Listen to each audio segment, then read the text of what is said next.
uzamera nk'urushishi ngo rwagiye hejuru y'inzovu, ngo rugeze hejuru y'inzovu uravuga ngo jyewe n'inzovu twanyeganyeje ikiraro.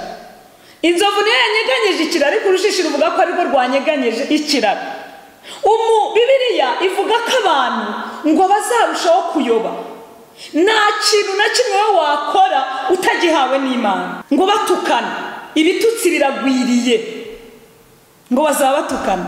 Numvise umuntu atuka mugenzi we ngo urakanyerera mu buki, ngo urakanyerera mu mata, ngo ukubita umunwa mu buki, nabura n'uwo yatukanye neza. Arabohora TV, Arabohora TV, ishakiro ry'ubutumwa bwiza, umusemburo w'agakiza. Arabohora TV. Ngiye kubasuhuza bene data mukunda ubutumwa bwiza kandi ubutumwa bukiza. Mbere yuko tuganira ku magambo y'Imana twateguye, reka tubanze dusenge. Aho uri usengane natwe. Iri ni ivugabutumwa rikorerwa online, ariko rizagira umumaro mu bantu benshi, kuko abenshi ntabwo bagikunze kuba mu rusengero, cyangwa se hari n'abatazibamo kubera kubura umwanya, kubera akazi. Ariko ijambo ry'Imana ryo ni imbuto itabora, nurikurikira wumva ufite umutima wo kumva Imana by'ukuri uzayibona. Reka dusenge Imana. Mwami Imana yacu, uri Imana igira neza, uri Imana ikiranuka, uri Imana itwitaho uko bwije n'uko bukeye, uri Imana ikunda abatuye isi, uri Imana idakiranirwa ngo yibagirwe imirimo y'abera. Ndabizi neza ko ugushikamishijeho umutima uzamurinda akaba amahoro masa. Uyu mwanya tugiye kuganira ijambo ry'Imana, ururuke ubane natwe. Riraturuta ubukuru rwose, ryabayeho tutarabaho, ariko turyizera nk'ijambo byahumetswe n'Imana. Turabizi neza ko ijambo ryawe ari imvugo yawe ukoresha uganirira abantu, kandi iyi Bibiliya twamenye neza ko ari urwandiko wandikiye abatuye isi, abakunzi bawe, abo warinze ukabakorera byinshi bitangaje. Baravuze ngo imvi zizarinda ziba uruyenzi, Uwiteka ukiduhetse. Ngwino ubane natwe, ngwino utugirire neza, ngwino wururuke rwose wigaragaze, kandi uri Imana ijya yigaragaza, ukigaragariza muri iri jambo. Urakoze kubyumvise, cyubahiro n'ubutware n'ibibi byawe, mu izina rya Yesu, amen. Imana ibaha umugisha kandi Imana ibagirire neza. Tugiye kuganira ijambo ry'Imana. Iri jambo ryanditse muri Timoteyo wa 2, turasoma ibice byaho 3, turasoma umurongo waho wa 2. Aha titre iravuga ngo ubuhenebere buteye ubwoba bwo mu minsi y'imperuka. Aranditse ngo umenye yuko mu minsi y'imperuka hazaza ibihe birushya, kuko abantu bazaba bakunda impiya, birarira, bibona, batukana, batumvira ababyeyi babo, indashima, batarabera, badakunda n'ababo, batuzura, babeshyerana, batirinda, bagira urugomo, badakunda ibyiza, bagambana, ibyigenge, bikakaza, bakunda ibibanezeza aho gukunda Imana, bafite ishusho yo kwera ariko bahakana imbaraga zabo. Abameze batyo ujye ubatera umugongo, kuko muri bo harimo abagabo bomboka mu mazu bakanyaga abagore batagira umutima, baremerewe n'ibyaha, batwarwa n'irari ry'uburyo bwinshi, bahora biga ariko ntabwo babasha kugira ubwo bamenya ukuri. Nk'uko Yane na Yambure barwanije Mose, niko n'abo bagabo barwanya ukuri. Abo nabononekaye ubwenge, badashimwa ku byo kwizera, ariko ntibazabasha kurengaho, kuko ubupfu bwabo buzagaragarira abantu bose, nk'uko ubwaba abandi nabwo bwagaragaye. Ariko weho wakurikije neza inyigisho zanjye, n'ingeso zanjye n'imigambi no kwizera no kwiyumanganya n'urukundo no kwihangana no kurenganywa kenshi no kubabazwa kenshi. N'ibyambereyeho muri Antiyokiya no muri Ikoniyo n'i Lusitira, n'ibyo nihanganiye byose ndenganywa, nyamara umwami wacu abasha kujya bubaha, nyamara umwami wacu akabinkiza byose. Icyakora n'ubundi abashaka kujya bubaha Imana bose bari muri Kristo Yesu bazarenganywa, kandi abantu babi n'abiyita uko batari bazarushaho kuba babi, bayobywa. Ariko weho ugume mu byo wize ukabyizezwa, kuko uzi uwakwigishije, kandi uzi yuko uhereye muto bwawe wamenyaga ibyanditswe byera bibasha kukumenyesha ubwenge bwo kukuzanira agakiza gaheshwa no kwizera Kristo Yesu. Ibyanditswe byera byose byahumetswe n'Imana kandi bigira umumaro wo kwigisha umuntu no kumwemeza ibyaha bye no kumutunganya no kumuhanira gukiranuka, kugira ngo umuntu w'Imana aba ashyitse afite ibimukwiriye byose ngo akore imirimo myiza yose. Amen. Ndashaka ko tuganira kuri iri jambo nshuti z'umusaraba. Iri jambo ririmo amagambo menshi kandi meza, ariko aba meza bitewe n'icyo umuntu ashaka. Iri jambo riravuga ngo umenye yuko mu minsi y'imperuka hazaza ibihe birushye. Iki ni ikiganiro Pawulo yagiranye na Timoteyo, aramuhugura, aramubwira ngo mwana wanjye Timoteyo, umenye yuko mu minsi y'imperuka hazaza ibihe birushye. Aramubwira ngo abantu bazaba bikunda mu by'ukuri. Aramubwira ngo abantu bazaba bikunda, bakunda imiya ni amafaranga, ngo kandi ngo bazaba batumvira, ngo birarira, bibona, batukana. Mu by'ukuri mu bintu Imana yanga ubwibone. Ijambo rye rivuga ngo nkunda abicisha bugufi, ngo kuko abo ngabo nzabahera ubuntu. Iri jambo rero, iri jambo ndashaka kuribasobanurira umurongo ku wundi. Ni nkaho Pawulo yamenyeshaga Timoteyo, aramubwira ati Timoteyo, nubwo wakijijwe, Timoteyo, nubwo wiringiye Imana, umenye yuko mu minsi y'imperuka hazaza ibihe birushya. Twahereye kera twumva bavuga ngo iminsi y'imperuka, ukibaza iminsi y'imperuka ni iyihe? Ese muri iyo minsi y'imperuka umuntu akwiye kwitwara gute? Umuntu akwiriye kugenda gute? Umuntu akwiriye kuvuga gute? Arandika aravuga ngo hazabaho ibihe birushya. Ibi ni ibihe biruhije umuntu wese utuye isi. Arandika aravuga ngo abantu bazaba bikunda, kandi Bibiliya iravuga ngo ukunde mugenzi wawe nk'uko wikunda. Ariko mumve ibizaba mu minsi y'imperuka, ngo abantu bazaba bikunda. Kandi uru ni urwandiko Imana yandikiye abatuye isi. Nusoma Bibiliya ujye wumva ko urwandiko Imana yakwandikiye, ngo bazaba birarira. Abantu benshi barirarira, ngo bazaba birarira, bibona, batukana, batumvira n'ababyeyi babo. Bene data, mukurikije ijambo ry'Imana, ibi murabizi yuko biriho. Abantu barirarira, umuntu akifata ati njyewe ubu nagusengera nkakwirukana n'abadayimoni. Uramusengera urinde? Uzamera nk'urushishi ngo rwagiye hejuru y'inzovu, ngo rugeze hejuru y'inzovu uravuga ngo jyewe n'inzovu twanyeganyeje ikiraro. Inzovu niyo yanyeganyeje ikiraro, ariko urushishi ruvuga ko ariko rwanyeganyeje ikiraro. Bibiliya ivuga ko abantu ngo bazarushaho kuyoba.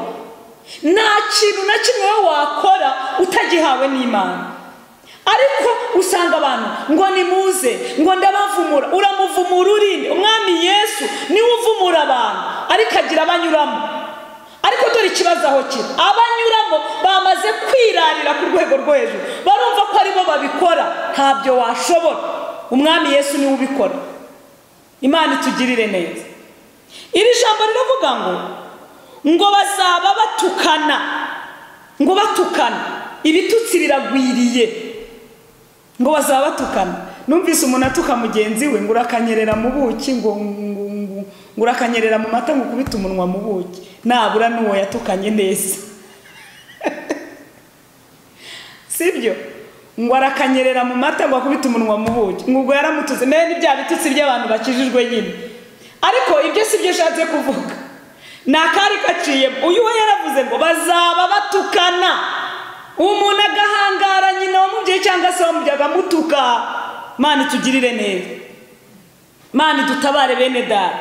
Hano rero bavuga ngo bibona batukana, ngo batumvira ababyeyi babo indashima, ngo batarabera. Imana idufashe, abantu batarabera, ngo badakunda n'ababo. Umva uko ijambo rivuga, ngo badakunda n'ababo. Imana itugirire neza. Ngo batuzura.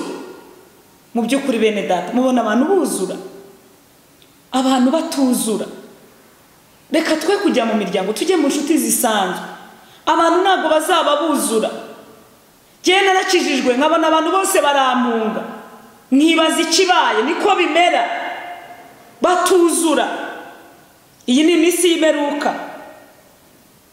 Umva uko rivuze, ngo noneho ngo bazaba babesherana, batirinda, bagira urugomo.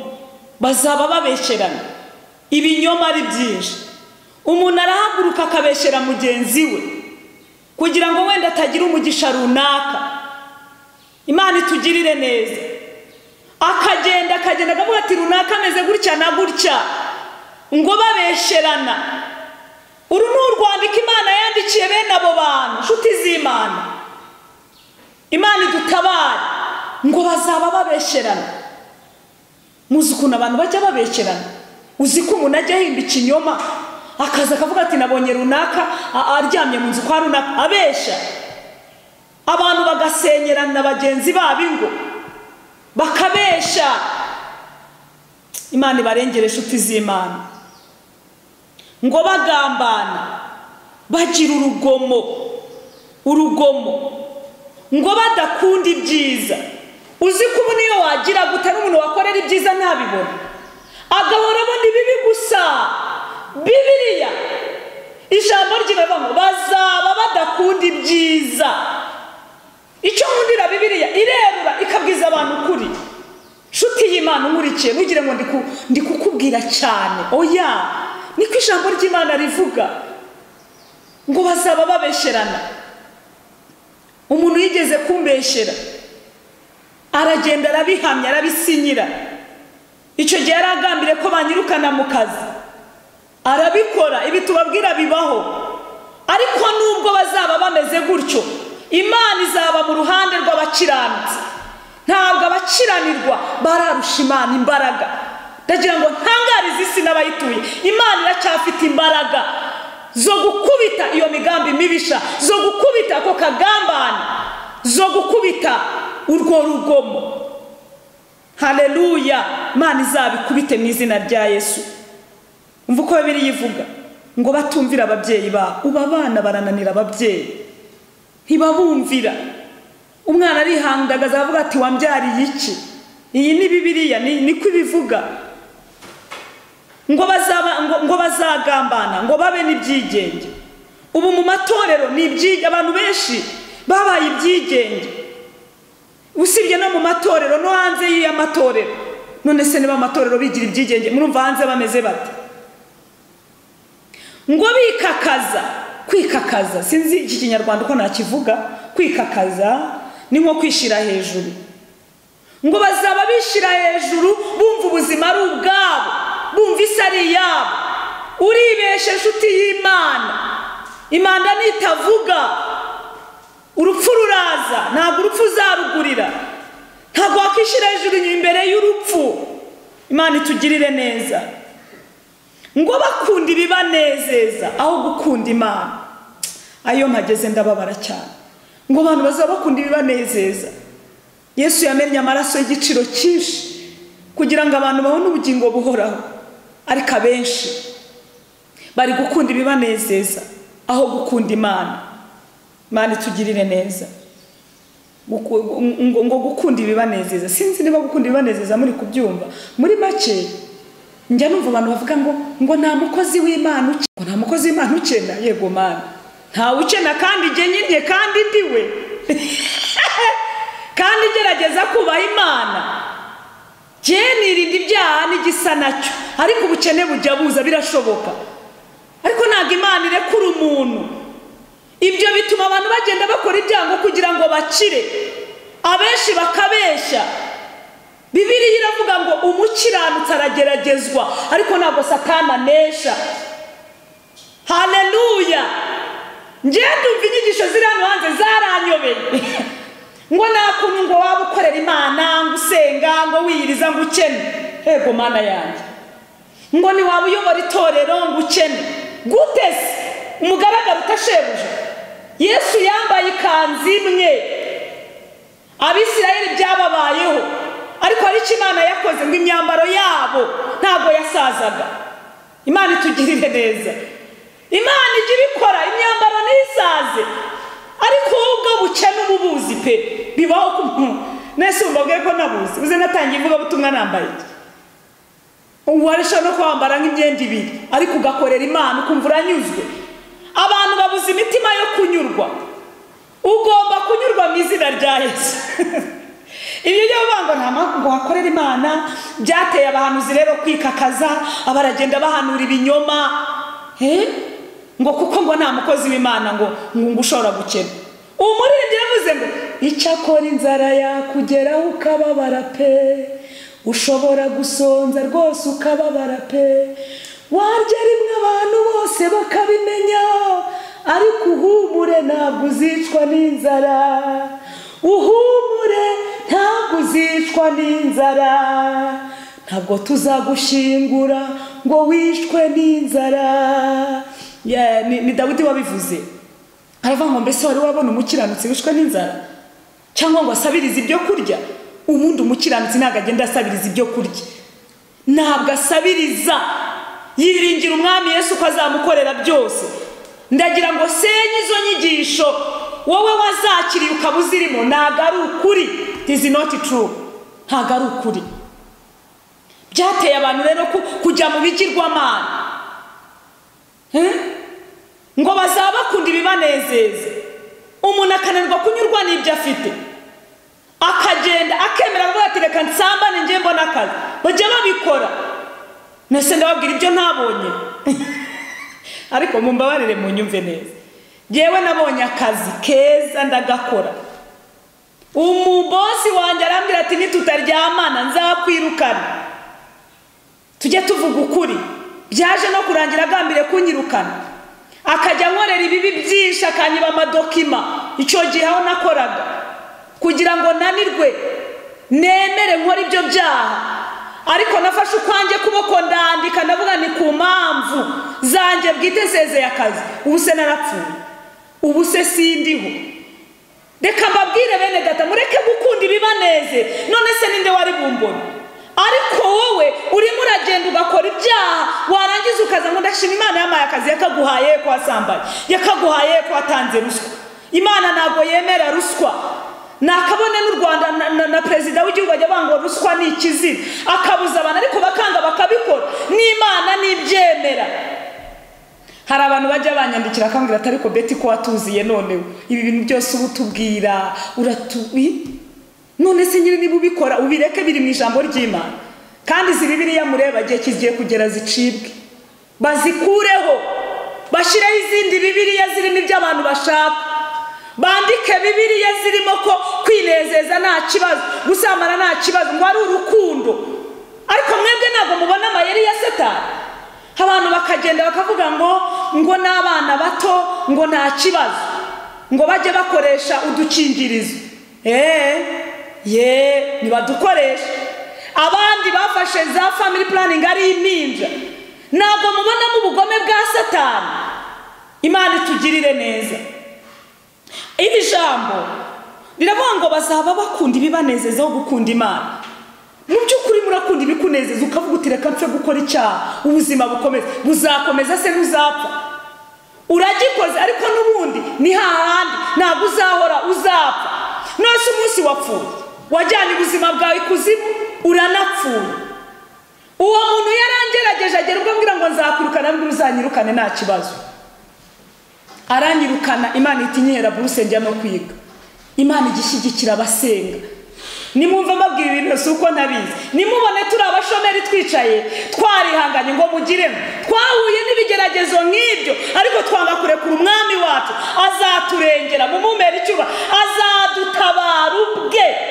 Birakwiriye ko abantu bamenya Imana, birakwiriye ko abantu bizera Imana, birakwiriye ko abantu bareka kujajinga. Umuntu akavuga ngo none se ngo none se ye muntu igeze kumbwira ngo ngwino hano hari amafaranga ntabwo uzongera gukena. Ariko reka mbabwire mbibutse ko ari n'amadini ya shitani yaje. Bazabaha ibyo mukeneye byose ariko mubura ubugingo. Byabamarira iki?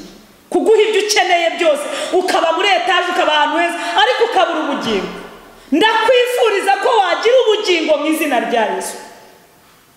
Umva uko hano havuga ngo bazaba bafite ishusho yo kwera, ngo bafite ishusho yo kwera ariko bahakana imbaraga zako. Kwera, abantu bazaba bahakana ishusho yo kwera, ngo ariko bazaba bahakana ishusho yo kwera, ariko ngo bahakana imbaraga zako.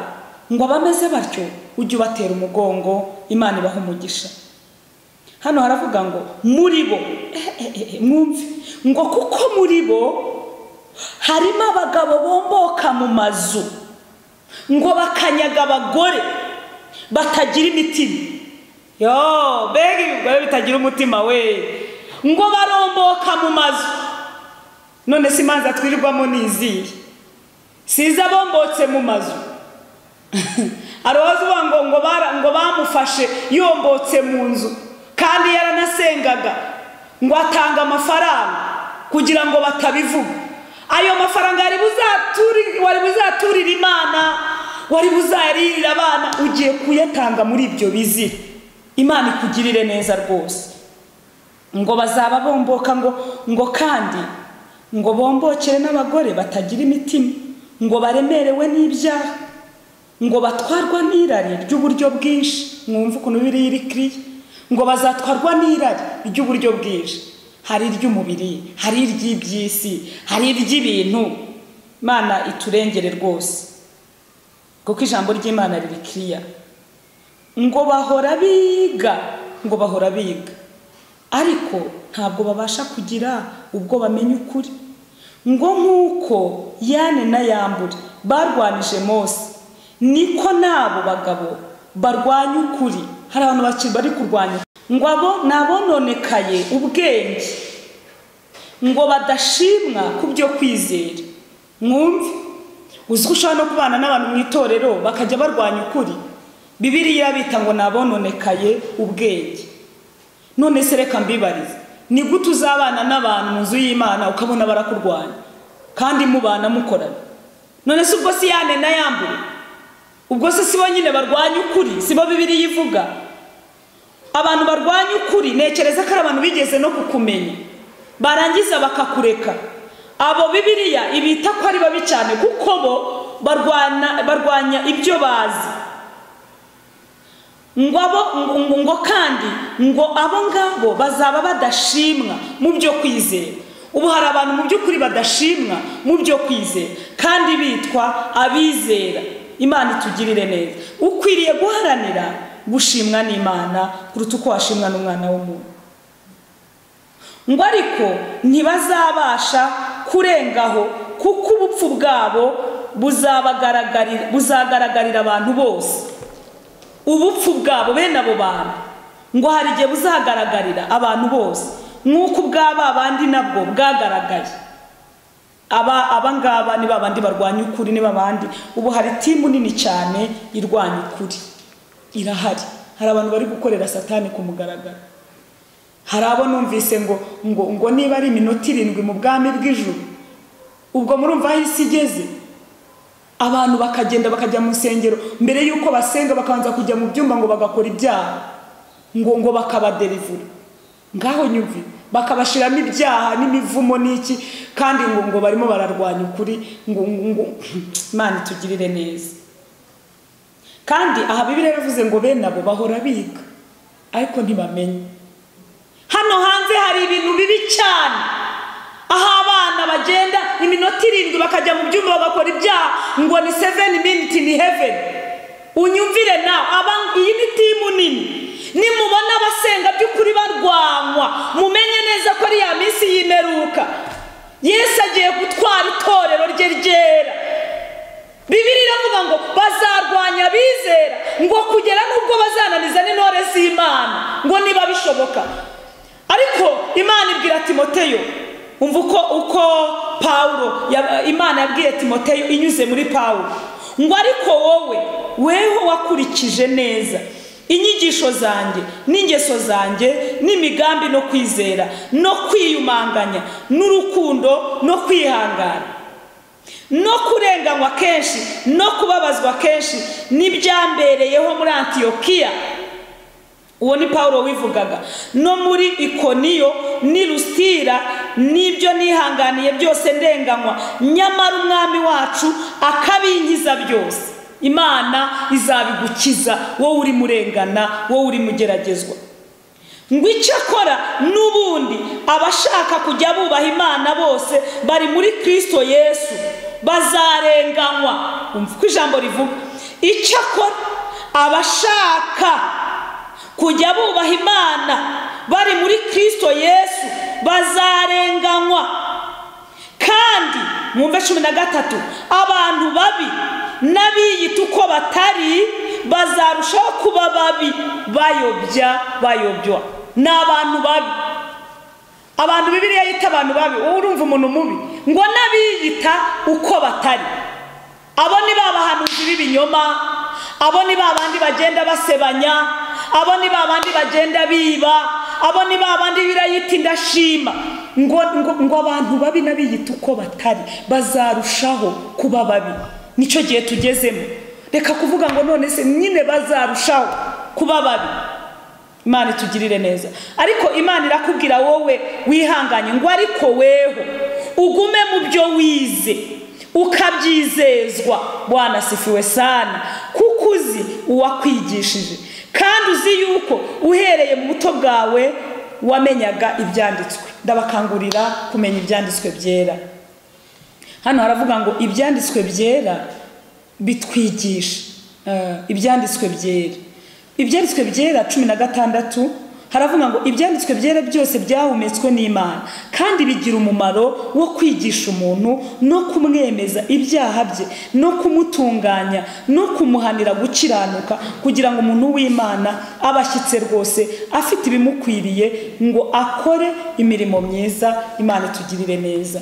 Hano haravuze ngo ndagutongera mu maso y'Imana no muri Kristo Yesu uzacira iteka abazima n'abapfuye. Imana ibaha umugisha. Ijambo ni ukuri kandi ni ukuri kw'ijambo ry'Imana. Imana ibaha umugisha mwinshi cyane. Imana ibiteho, ngo kuko njyeweho maze kumera nk'ibisukwa ku gicaniro. Imana itugirire neza. Hari aho Paulo yatongera Timoteyo aramubwira ngo ndagutongera mu maso y'Imana no mu ya Kristo uzacira iteka abazima n'abapfuye ubwo azaboneka aje kwima ingoma ye. Ubwiriza abantu ijambo ry'Imana, ugira umwete mu gihe kigukwiriye no mu kitagukwiriye. Uhane, uteshe, uhugure, ufite kwihangana kose no kwigisha. Kuko igihe kizaza batazihanganira inyigisho nzima, ahubwo kuko amatwi yabo azaba barya yifuza kumva ibibanezeza, bazigwiriza abigisha bahuje n'irari ryabo, kandi baziziba amatwi ngo batumva ukuri, bazayoba bakurikiza imigambi y'ibinyoma.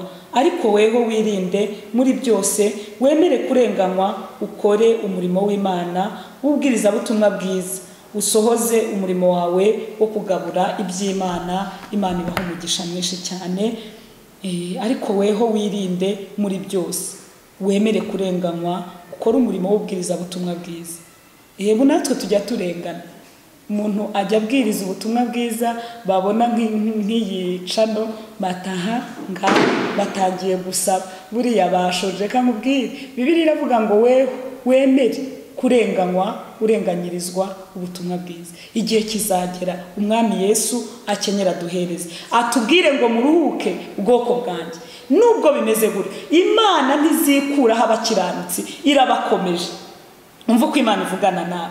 Naguciye mu kiganza nk'imanzi. Iyo Imana igize gutya mu kiganza irakubona wowe mukiranutsi. Ariyo mpamvu ikubwira ngo wewe gukurikiza inama mbi, wewe gukurikiza ibinyoma, wewe gukurikiza abakurenganya ngo use n'ucitse intege, ahubwo wirinde.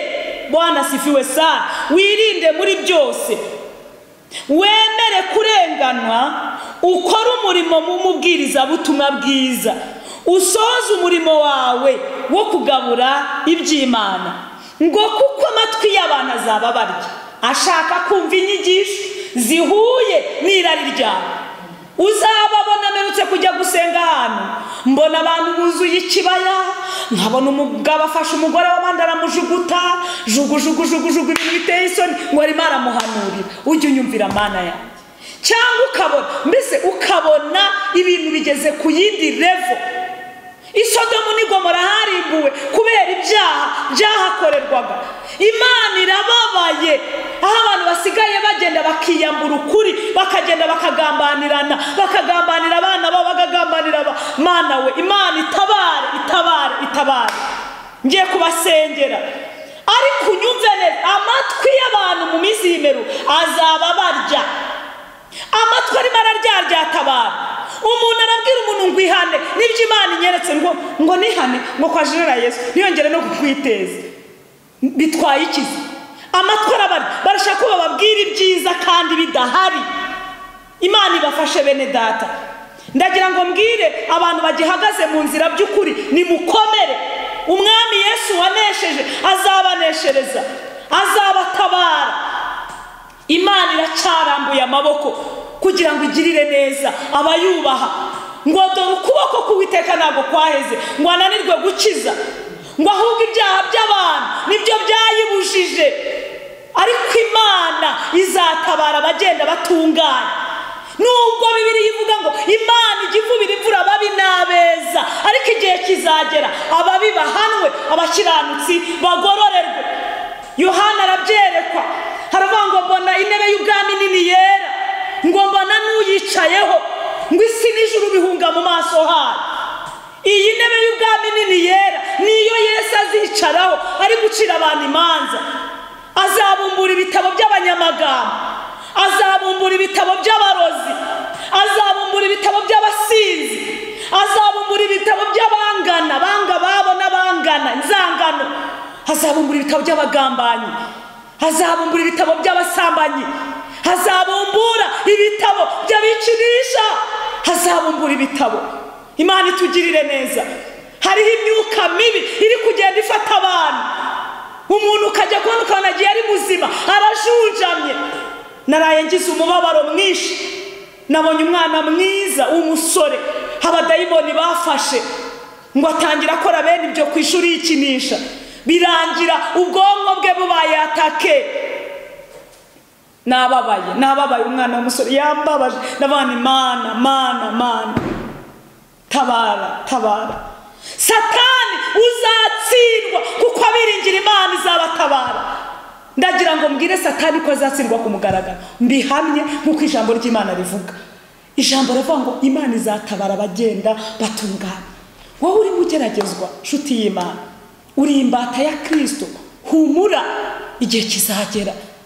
Nanjye ndi muraba, ere gushaka ubugeragezwa n'ibintu bitandukanye. Ubu twese duhura n'ibitugerageza bitari bimwe, ariko umwami Yesu ari ku ngoma. Nimuhumure, abera tuzataha. hagiye kwaduka ibintu byinshi by'inzaduka. Indwara ntizizongera guhagarara, indwara y'icyorezo izagiza hazi yindi kugeza igihe isi izashoberwa, ariko ngo ubwami bw'Imana buzaba butwegereye. Intwaro za kirimbuzi zaracuzwe. Aya ni amakuru atangwa n'ijuru, aya makuru yanditse muri Bibiliya birimo ngo intambara zizajya ziba hirya no hino, ngo uzajya kumva ujye wumva bakubwira ngo Kristo ari hano n'abandi ngo ari hano. Abantu mu by'ukuri babuze aho basengera, insengero zabaye nyinshi. Hari n'abajya gucisha imiti Nigeria ngo kugira ngo bagire imbaraga, hari n'abajya mu bapfumu bakirwa bahuha abantu bakikubita hasi ngo barimo reka mbabwire bene data, umwuka w'Imana agira uko akora, agira n'ibimenyetso. Imana iguha umugisha wo kumenya umwami wawe, umugundire kandi ntutinye, umwami Yesu azagutabara. Imana ibaha umugisha, mwakire neza ijambo ry'Imana. Ndabakunda, nifuza kubabwira ubutumwa bwatuma mubohorwa mukava mu byaha. Niyo gahunda y'iyi televiziyo, ni ugutuma abantu babohorwa bakava mu byaha. Cyakora ikintangaza benshi ntibabikunda, ariko wowe ubikunda Imana iguha umugisha, Imana ikwiteho. Ndifuza gusengera abantu bakurikiye rino jambo n'abazarikurikira. Mwami Imana yacu, turi imbere yawe uyu mwanya, uko waduhishuriye irihishurirwa ukatwemerera gukora uyu murimo. Sengeye umuntu wese wumva rino jambo, ari uryumvise aryamye, ari uryumvise ari mu modoka agenda, ari uryumvise ari mu kazi, ari uryumvise ari muri gereza, ari uryumvise mu buryo butandukanye, iri jambo nirimubohore mu izina rya Yesu. Sengeye abantu bakiboshwe n'ibyaha, abantu bakiboshwe n'uburozi, abantu bakiboshwe n'amahembe, abantu bakiboshwe n'akagambane, abantu bakiboshwe n'amagambo no kubesherana. Ndasenze mu izina rya Yesu, aba bantu bahagakiza nk'uko ijambo ritubwiye. Abantu bashyizweho n'ibi bihe birusha, bakaba bikunda, birarira, badakunda n'ababo, batuzura. Mana we, twajyaga tubyumva babivuga mu gihe kizagera abantu bangane, bagambanirana, imiryango yangane, tukumva bitazaba, ariko amaso yacu yarabibonye. Dusengeye abantu b'Imana. Haleluya. Mana tabara, Mana tabara igihugu cyacu, Mana tabara isi yose, Mana tabara. Haleluya. Waravuze ngo ibyo byose nitubona bibaye ngo tuzubura amaso turebe mu ijuru. Uyu mwanya twubuye amaso turebye mu ijuru, niho gutabarwa ku itorero guturuka. Turasenze kugira ngo ubohore ubwoko bw'Imana, kandi waravugiye ngo uzababarira. Turasengera bari kugeragezwa nk'uko ijambo ribivuga, bari kubwiriza ubutumwa bakabuzira, abari kwicwa, abamisiyoneri n'abandi. Turabasengeye ubaha imbaraga kugira ngo bamamaze ubwami bwa Kristo, kubera ko tuzi ko umwami Yesu ari bugufi kumaraho ubwami bw'umwijima, ubwami bw'isi, bwami butubaha Imana. Azaza atsembeho ibyaha, atsembeho intambara zishire. Oh haleluya. Turasabira igihugu cyacu amahoro, ugiha amahoro rwose, kandi abantu bose bakora muri iki gihugu, buri muntu wese umuha umugisha wo kumenya Imana. Turwanije ubwami bwa Satani mu kwizera, turwanije ubwami bw'umwijima, turwanije babandi bashizeho urukuta rwo kubuza abantu kujya mu nzu y'Imana. Mu izina rya Yesu turagushimiye kubyumvise. Abarwayi ubakize, ababoshye ubabohore, abari kugeragezwa nk'uko ubishaka ubarwanirire, abashomeri Imana ubiyereke, abaguye muri iyi mitego kubera ubukene turabasengeye ngo nabo bagarukeho, ubereke ko ari wowe ujya umara ubukene. Niko ijambo ryawe rivuga. Kandi nubwo umuntu yahura n'ibikomeye, ariko akazagera mu bwami bw'ijuru, ibyo birenze ibyo twabona muri iyi si. Tuzi ko nabyo bifite, iby'isi byose warabitugeneye, ni ibyacu. Ariko igihe wemeye ko duca muri iri shuri, uduhe kwihangana. Urakoze Mana, umugisha ukurikira ijambo uzarikunda, uzagira icyo akora kubwira ijambo akarishyigikira, uzamushyigikire Mana. Waravuze ngo uzaha umugisha abazadusabira umugisha, ngo uzavuma abazatuvuma, gusaba umwanzi w'abanzi bacu. Ayo ni amagambo wabwiye Aburahamu, umugaragariza ko umushyigikiye. Urakoze Mana, turagushimiye. Cyubahiro n'ubutware n'ibibi byawe mu izina rya Yesu Kristo, amen.